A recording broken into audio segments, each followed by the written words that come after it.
베드로와 요한이 기도하기 위해서 성전에 들어가다가 나면서부터 걷지 못해서 그 거린이 된, 그렇게 거린으로 구걸하면서 살아가던 한 사람을 고치는 기적을 베풀었습니다. 그 고침받은 사람이 이제 베드로와 요한과 함께 성전에 들어가면서 걷기도 하고 또 뛰기도 하고 하나님을 찬송하였습니다. 그 성전에 올랐던 많은 사람들이 그 광경을 보고 놀라게 되었습니다.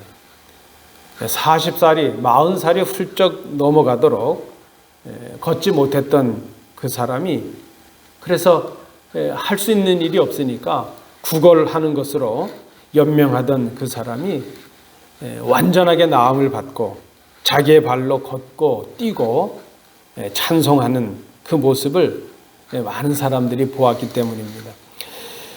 그 광경을 보고 놀란 사람들이 베드로와 요한에게 모여들기 시작합니다. 이제 그렇게 되니까 이 베드로가 그 모인 사람들을 향해서 그 사건의 자초지종을 설명을 하는 것입니다.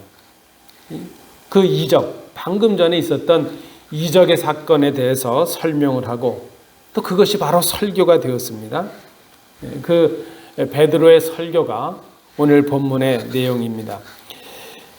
예수님께서 부활하시고 또 승천하신 후에 성령님이 강림하셨습니다.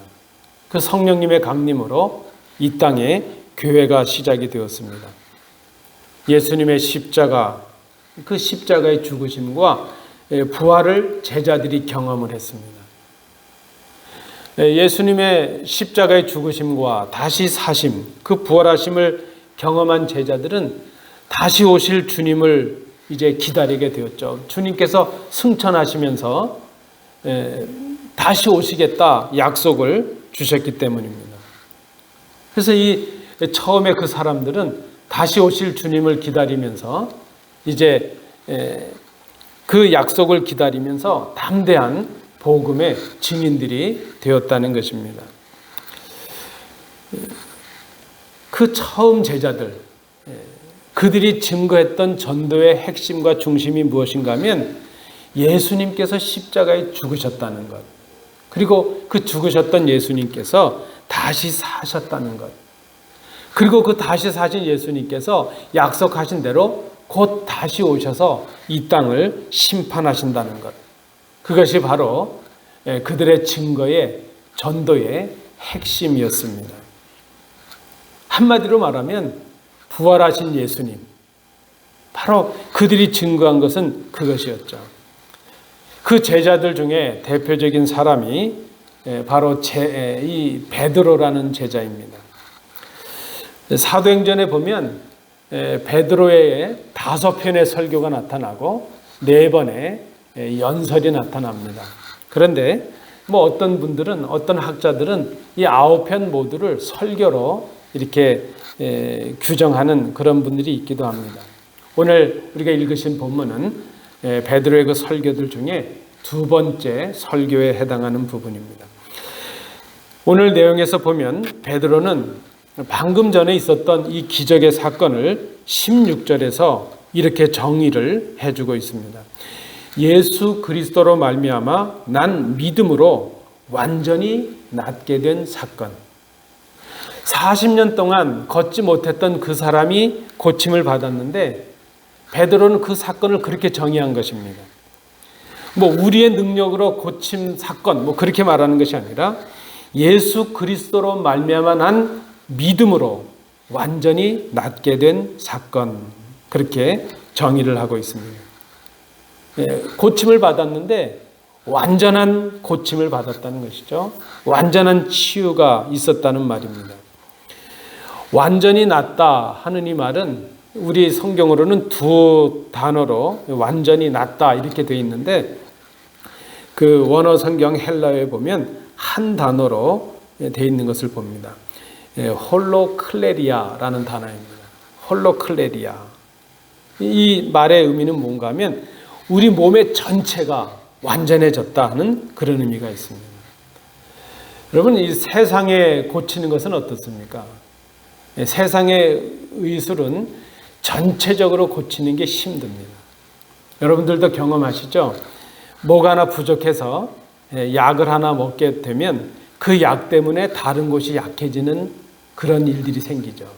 그래서 우리가 어느 정도 약을 먹으면 그 약을 바꾸거나 또 그것 때문에 생기는 부작용들을 이제 보완해주는 다른 약을 먹죠. 세상에서 고친다는 것은 부분적인 고침일 수밖에 없습니다. 그러나 우리 주님께서 고치시는 그 주님의 능력으로 고치는 것은 완전한 고침이었다는 것입니다. 오늘 이 주제가 바로 그것이죠. 완전해졌다는 것. 완전한 회복, 완전한 고침. 오늘 우리가 꿈꾸고 있는 교회 모습이 바로 그것입니다. 예수님을 본받아 가르치며 전파하며 고치는 교회. 우리가 지금 가르치는 것 생각해 보았고 전파하는 것 생각해 봤는데 오늘은 고치는 것을 생각해 보는 것이죠. 오늘 본문에 이 베드로의 설교를 통해서 진정한 의미에서 치유가 무엇인가, 주님 앞에서 고침을 받는다는 것이 어떤 의미가 있을까 하는 것을 우리가 생각해 봅니다. 첫 번째입니다. 11절부터 14절의 내용을 참조해 주시기 바랍니다. 베드로는 이 치유의 사건, 이 설교의 사건을 통해서 이 사건을 십자가의 관점에서 설명을 하고 있다 그랬습니다. 본문을 한번 생각해 보십시오. 기적을 목격한 사람들, 기적을 목격하고 경험했던 사람들은 기적 자체에만 관심을 갖게 되었습니다. 그리고 그 기적을 누가 베풀었느냐 하는데 관심이 집중이 되었습니다. 아마 우리가 그런 일이 있었다면 여러분 그렇지 않겠습니까? 누군가가 40년 동안 걷지 못했던 사람이 고침을 받았다면 우리가 바로 드는 생각은 그것이죠. 누가 고쳤냐 하는 것이겠죠. 그래서 이 사람들도 그 기적을 베풀었다고 생각하는 베드로와 요한을 주목합니다. 그런데 정작 베드로는 자신에게 집중하고 자신들에게 모여드는 그 무리를 향해서 이렇게 말하고 있습니다. 12절입니다. 이스라엘 사람들아, 이 일을 왜 놀랍게 여기느냐? 우리 개인의 권능과 경건으로 이 사람을 걷게 한 것처럼 왜 우리를 주목하느냐? 그렇게 말합니다. 그리고 베드로는 그 말을 한 다음에 담대하게 십자가에 죽으신 예수님을 말씀을 합니다. 어떻게 보면 논리적으로 잘 연결이 되는 것 같질 않아요. 그렇게 그런 그 사람들이 집중하는 것을 막은 후에 그 다음에 하는 말이 바로 십자가에 죽으신 예수님을 말씀하고 있습니다. 아니, 더 구체적으로 말하면 십자가에 예수님을 못 박은 사람들에 관해서 말씀을 하고 있습니다. 여러분 기억하시죠? 예수님이 마지막 사형의 그 언도를 받을 때 빌라도라는 사람이 있었습니다. 빌라도가 예수님을 신문하고 보니까 예수님에게서 죄를 발견할 수 있는 그 무엇도 찾을 수가 없었습니다. 그래서 무리들에게 그렇게 말하죠. 이 죄 없는 예수를 놓아주는 것이 마땅하다, 놓아주자. 그런데 백성들이 거부하지 않았습니다. 그것을 거절을 하죠. 지금 베드로가 그 말을 하고 있습니다. 빌라도가 예수에게서 죄를 발견하지 못하고 놓아주자 그렇게 말했는데 바로 너희 백성들이 거부하지 않았느냐 그렇게 말을 합니다. 그 당시에 대제사장들과 서기관들의 음모가 있었고 제자 중에 하나인 가룟 유다가 예수님을 배신하는 그런 사건들이 있었습니다. 그리고 그 많은 무리들이 죄 없는 예수님을 알면서도 그 음모에 동조를 하게 되었습니다. 지금 베드로가 담대하게 지나갔던 그 부끄러운 일을 들춰내고 있는 것입니다. 지금 기적을 경험하면서 그 기적 앞에 베드로와 요한 앞에 모여온 그 무리들을 향해서 말하고 있는 것이죠. 너희가 바로 예수를 십자가에 못 박은 바로 그 사람들이다. 그렇게 지금 말하고 있습니다. 여러분 한번 생각해 보십시오.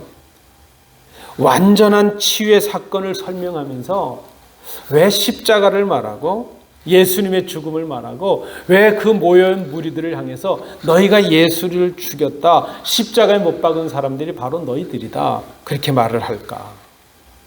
여러분 같으시면 어떻게 했겠어요? 그것이 예수님의 능력이었던 누구의 능력이었던 어쨌든 지금 40년 동안 걷지 못했던 그 사람을 자신들을 통해서 고침을 받게 되었다면 좀 자랑할 만도 하고, 무리들이 달려오면 좀 무리들 앞에서 자신들을 좀 과시할 수도 있고 그렇지 않겠습니까? 얼마나 많은 사람들이 그를 따르고 그 베드로와 요한을 추앙했을까요? 그런데 지금 베드로는 그렇게 말하지 않습니다. 그 영광스러운 순간에, 자기들을 드러낼 수 있는 그 순간에 오히려 너희가 그 죄 없는 예수를 죽인 사람들이다, 지금 그것을 말하고 있습니다. 왜 그랬을까 하는 것이죠.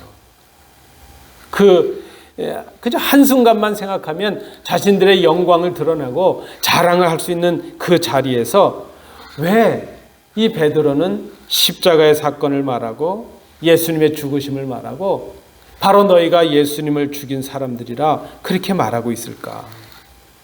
그 이유가 무엇일까요, 여러분? 바로 그것이죠.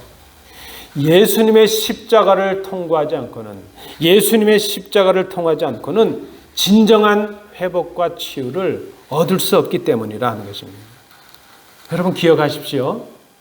우리가 꿈꾸고 있는 치유, 고침, 회복, 그 완전한 회복은 우리 인간의 노력과 수고로 얻어질 수 있는 것이 아니라는 것입니다.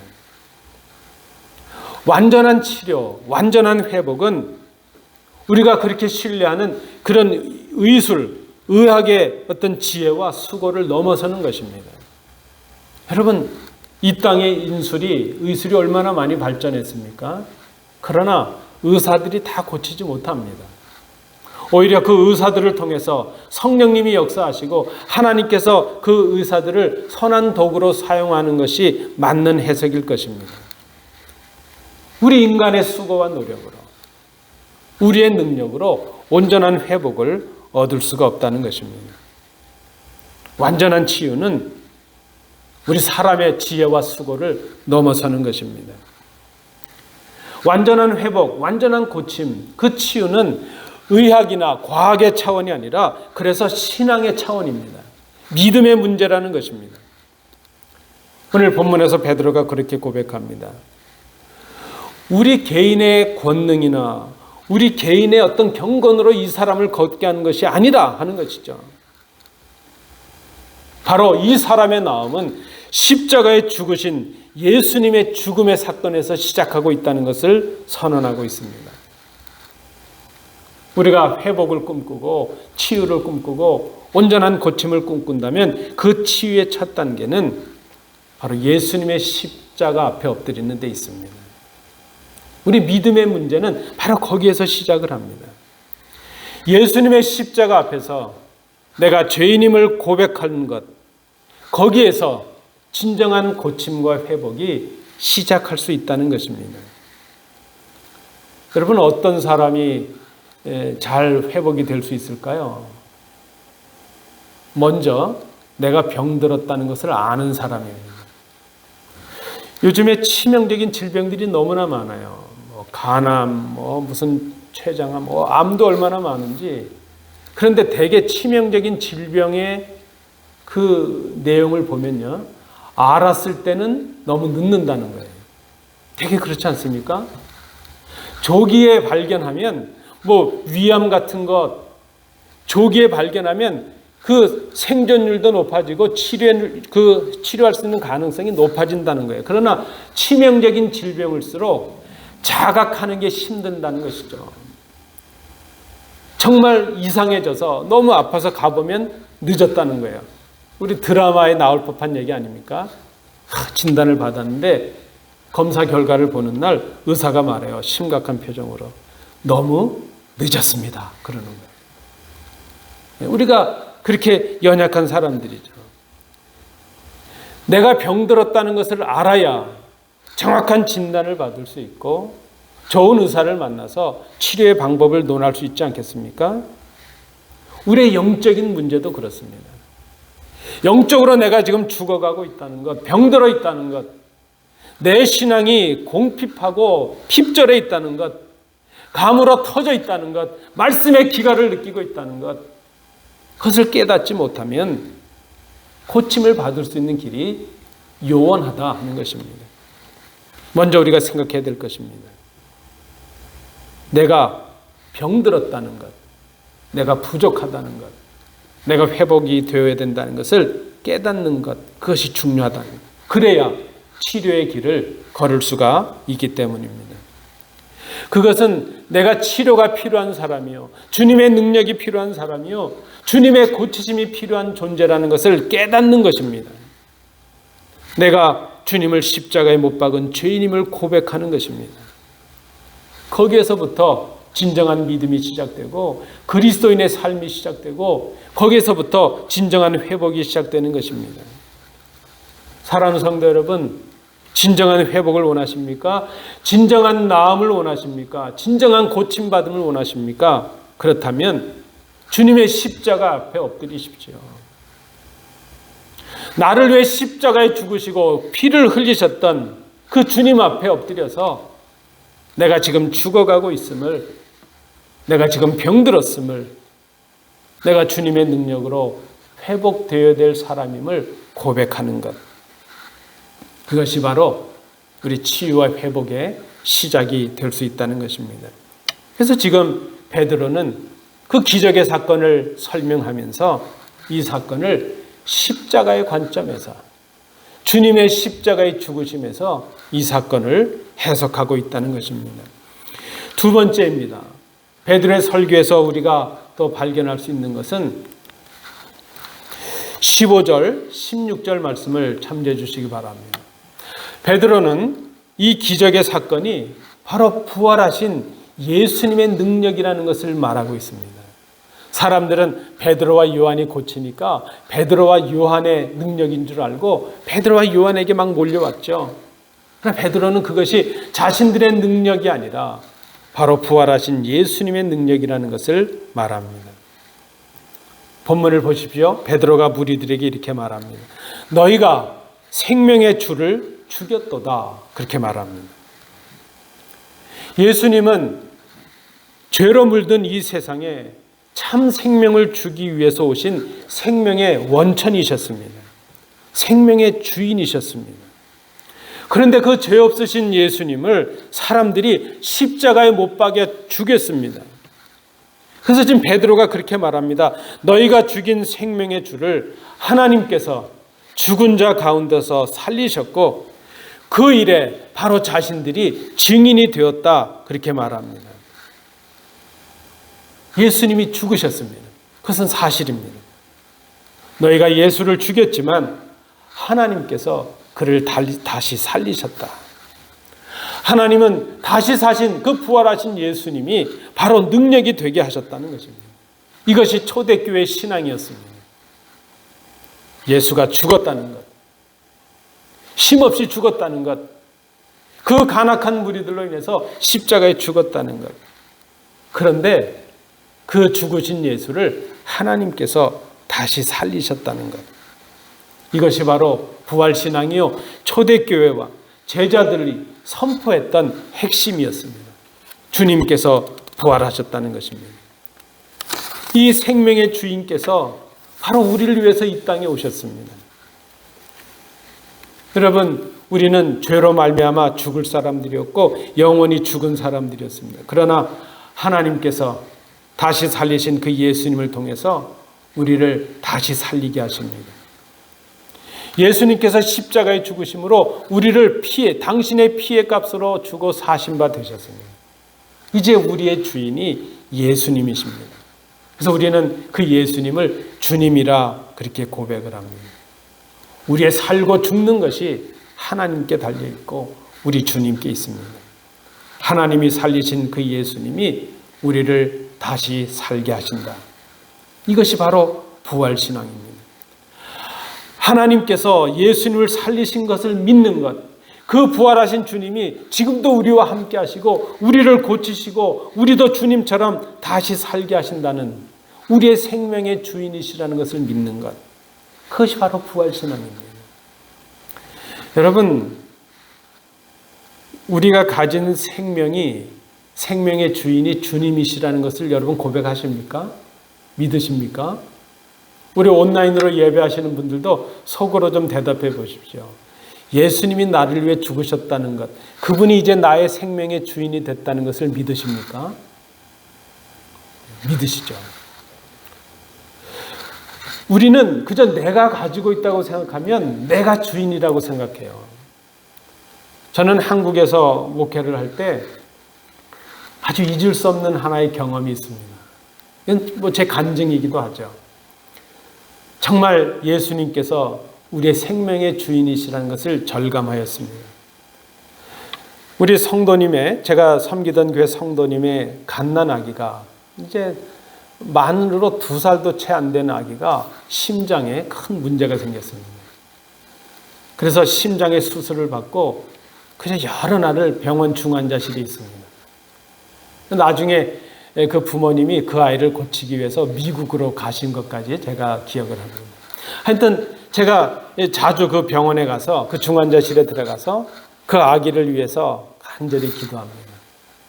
그런데 그 중환자실에 그 침대와 침대 사이에 그 커튼 뒤로 제가 기도를 하고 있는데 그 옆에서 그 소아병동의 어떤 아이가 암으로 제가 가서 기도하던 그 순간에 돌아가는 사건이 생겼습니다. 그래서 참 커튼 하나를 사이에 두고 삶과 죽음이 교차하고 있는 것이죠. 제가 기도하고 대화를 나누다가 너무나도 숙연해지니까 아무 말도 못하고 그냥 기다리고 있습니다. 근데 이제 그 의사가 와서 아이에게 부착되었던 모든 장치들을 다 떼어내는 소리가 들리고 이제 절규하는 소리가 들립니다. 그 부모님들, 특별히 할머니, 그 절규하는 그 소리를 지금도 생생해요. 우리 아이 좀 살려달라는 거예요. 아이 좀 살려달라. 의사 선생님들이 대한민국에서 최고의 병원이라는 데서 이 아이 하나 못 살리냐는 거예요. 그냥 의사 선생님들 때 생떼를 쓰고 메어 달려요. 근데 나중에 하다도 안다니까 그 할머니가 그러시더라고요. 나를 데려가고 나를 죽이고 우리 애를 좀 살려달라고. 여러분, 그 정도 되면 좀 의사가 살려줘야 되잖아요. 못 살리더라고요. 저는 그때 깨달았어요. 우리의 생명이 우리 것이 아니구나 하는 것을 깨닫습니다. 내가 주인이 아니라는 거예요. 주인이면 내 마음대로 할 수 있어야죠. 그런데 우리는 그것을 마음대로 할 수가 없습니다. 왜 그렇습니까? 생명의 주인이 우리가 아니기 때문이라는 것이죠. 지금 베드로가 이 얘기를 하고 있는 것입니다. 예수님께서 십자가의 죽으심으로 죽은 바 되었던 우리를 다시 살리시고 다시 값주고 사신 바 되어서 우리를 전혀 새로운 피조물이 되게 하셨다는 거예요. 이제는 우리가 그분을 우리의 주님으로 고백하고 살아가게 된다는 거예요. 우리를 살리신 것이 우리의 능력이 아니라 바로 다시 사신 주님의 능력이었다는 것을 지금 베드로가 선포하고 있습니다.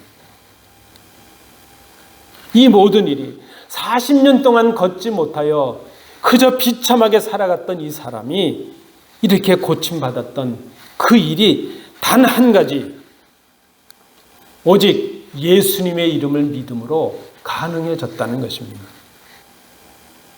아무것도 영향을 끼친 것이 없었습니다. 이 모든 일은 단 한 가지 사건이었습니다.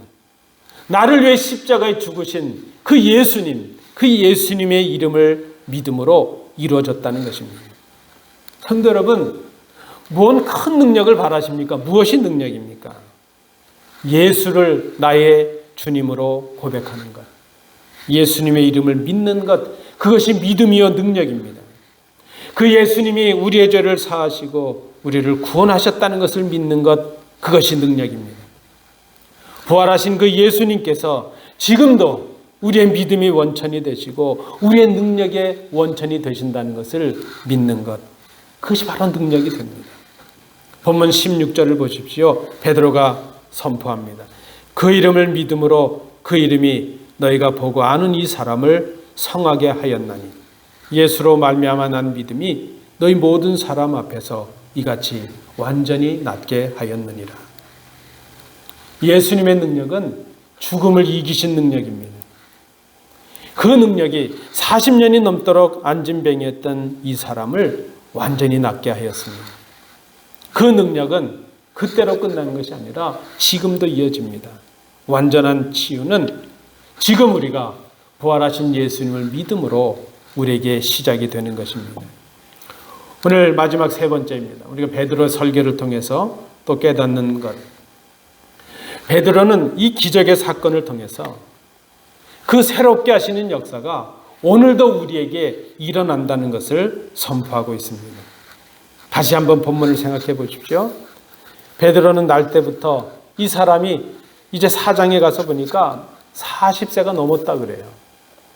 여러분 40세가 넘도록 걸어본 적이 없는 이 사람은 걷지 못하니까 할 수 있는 거라고는 구걸하는 것밖에 없었을 것입니다. 그런데 이 사람이 고침을 받은 그 기적의 사건이 있었는데 그 기적의 사건이 그 사람만, 이 사람만 위한 것이 아니라는 것을 지금 베드로는 말합니다. 19절입니다. 그러므로 너희가 회개하고 돌이켜 너희 죄 없이 함을 받으라. 이같이 하면 새롭게 되는 날이 주 앞으로부터 이를 것이라. 새롭게 되는 날, 이 날은 주님의 능력으로 완전한 나음을 입는 날을 말합니다. 이 날은 죽은 자리에 있었던 우리가 새 생명을 입는 날을 말합니다. 병들고 지치고 상한 우리가 위로를 받고 나음을 얻는 바로 그 날을 말합니다. 여러분, 바른 믿음이라는 것이 무엇입니까? 바른 믿음은 잘못한 것이 없는 완전한 사람이 바른 믿음이 아니라 바른 믿음은 회개하고 돌이키는 믿음입니다. 알지 못해서 주님을 십자가에 못 박았음을 고백하는 바로 그것이죠. 우리의 무죄를 주님 앞에 고백하는 것입니다. 하나님, 내가 알지 못해서 하나님을 잘 알지 못했고 주님을 잘 알지 못해서 죄인이 되었습니다. 병들었습니다. 주님의 능력이, 주님의 도움이 필요합니다. 그것을 인정하는 것입니다. 내가 병들었다는 것을 주님 앞에 고백하는 것입니다. 죄인이라는 것을 고백하는 것입니다. 십자가에 죽으신 예수님을 하나님께서 다시 살리셨다는 것을 믿는 것입니다. 그리고 지금도 그 부활하신 그 능력 많으신 주님께서 나와 함께하고 계신다는 것을 믿는 것입니다. 이것이 바로 완전한 치유, 고침을 경험할 수 있는 믿음이라는 것입니다. 나는 죄가 없다, 나는 병들지 않았다 그러면 고침의 은혜가 임하지 않습니다. 내가 죄인임을 고백함으로 십자가의 주님을 나의 주님으로, 나의 구주로 고백하는 그 자리에 부활하신 주님의 능력이 임하는 것을 여러분 깨닫기를 원합니다. 그 믿음으로, 주님을 믿는 믿음으로 주님의 능력을 힘입게 됩니다. 그 이후의 삶이 부활하신 주님과 동행하는 부활의 능력을 경험하는 삶이 된다는 것입니다. 40년이 넘도록 안진뱅이였던 그 사람이 오늘 본문에 보니까 완전한 나음을 입었습니다. 이것은 2000년 전에 성경에 기록된 2000년 전의 사건이었습니다. 과거의 사건입니다. 그런데 그 사건이 오늘 우리에게도 가능하다는 것을 말씀합니다. 왜 그렇습니까? 여전히 지금도 예수님은 우리의 생명의 주인이시요, 부활하신 그 예수님은 지금도 부활하신 능력의 주님이시기 때문입니다. 여전히 그 부활하신 주님의 능력이 우리에게 임하고 있기 때문입니다. 우리에게 그 능력을 주시기 위해서 우리에게 이름을 허락해 주셨습니다. 예수 그리스도를 우리의 주님으로 고백하는 일입니다. 여러분, 이 능력을 힘입을 수 있기를 원합니다. 우리가 예수님의 이름을 부를 때, 예수님의 이름을 근거하여 하나님께 기도할 때, 그 말씀에 순종하여 기도할 때 주님의 능력이 우리에게 임하게 됩니다. 예수를 부르는 것, 예수님의 이름을 부르는 것이 능력입니다. 여러분, 우리가 기도할 때에, 마칠 때 예수님의 이름으로 기도합니다, 그렇게 합니다. 예수님의 이름으로 기도한다 하는 이 의미는 우리가 감히 하나님 앞에 나아갈 수 없는 죄인들이지만 예수님의 공로를 의지하여 기도한다 하는 의미가 있습니다. 그래서 기도할 때 마지막에 예수님의 이름으로 기도한다 하는 이 말이 의미가 있습니다. 전에 제가 한국에 있을 때 그 어떤 목사님이 간증하시는데요. 그 목사님은 오랫동안 공군에 계셨던 분입니다. 공군에 이렇게 영관으로 계시다가 이제 예편하셔서 일반 항공 민항기에 조종사도 하시고 이랬던 분인데 나중에 목사가 되신 분이 있었는데 그분이 한 간증을 얘기하더라고요. 그 부대에서 공군 부대에서 예배를 했는데 어느 날 그 군목 목사님이 그 아무개 뭐 중령 대령 집사지 기도 한번 해보라고 그랬다는 거예요. 갑자기 기도를 시켰다는 거예요. 그래서 이제 뭐 부인이 또 교회도 잘 다니고 그랬으니까 기도하는 그걸 봤으니까 이제 본인이 기도를 했다는 겁니다. 근데 그분의 표현에 의하면 비행기가 이륙하고 공중을 떠다녔는데 착륙을 어떻게 하는지 까먹은 거예요. 이 말은 분명히 기도할 때 뭐라고 마치는 걸 들었는데 그게 생각이 안 나는 거예요. 그러니까 예수님의 이름으로 기도합니다. 이 말이 생각이 안 난 것이죠.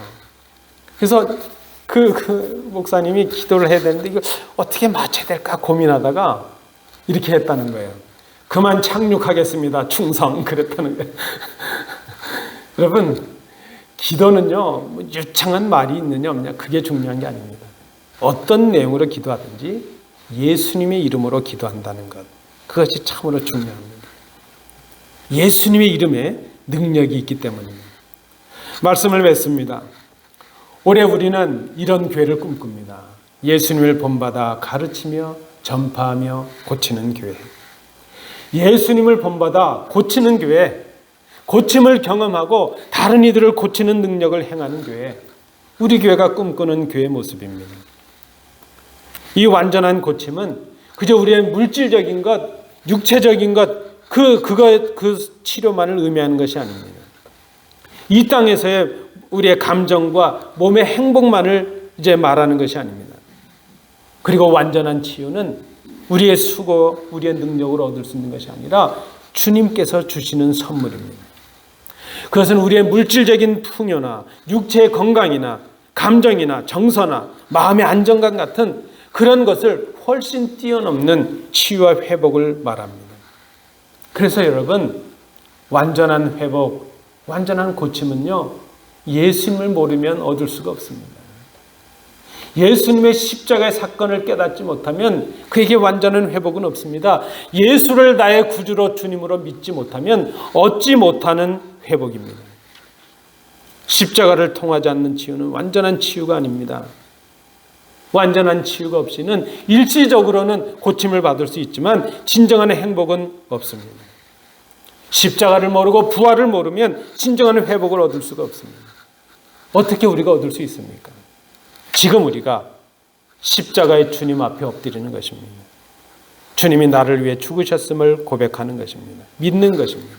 그 주님이 부활하셨고 그 주님의 능력으로 우리가 고침받고 회복되는 것을 믿는 것입니다. 날마다 예수님의 이름을 부르면서 하루를 시작하십시오. 날마다 예수님의 이름을 부르면서 하루를 마감하십시오. 그날은 우리가 주님을 만나는 날이 될 것이요. 그날은 주님의 말씀에 순종하는 날이 될 것이요. 주님의 능력을 내 능력으로 얻게 되는 그날이 될 것입니다. 주님께서 우리를 그 능력 안에서 날마다 새롭게 하시는 날이 될 것입니다. 진정한 회복이 여기에 있습니다. 오직 예수의 이름을 믿을 때 예수님을 믿음으로 주시는 선물입니다. 믿음으로 이 능력을, 이 회복을 경험하시는 우리 복된 성도들 되시기 바랍니다. 기도합니다.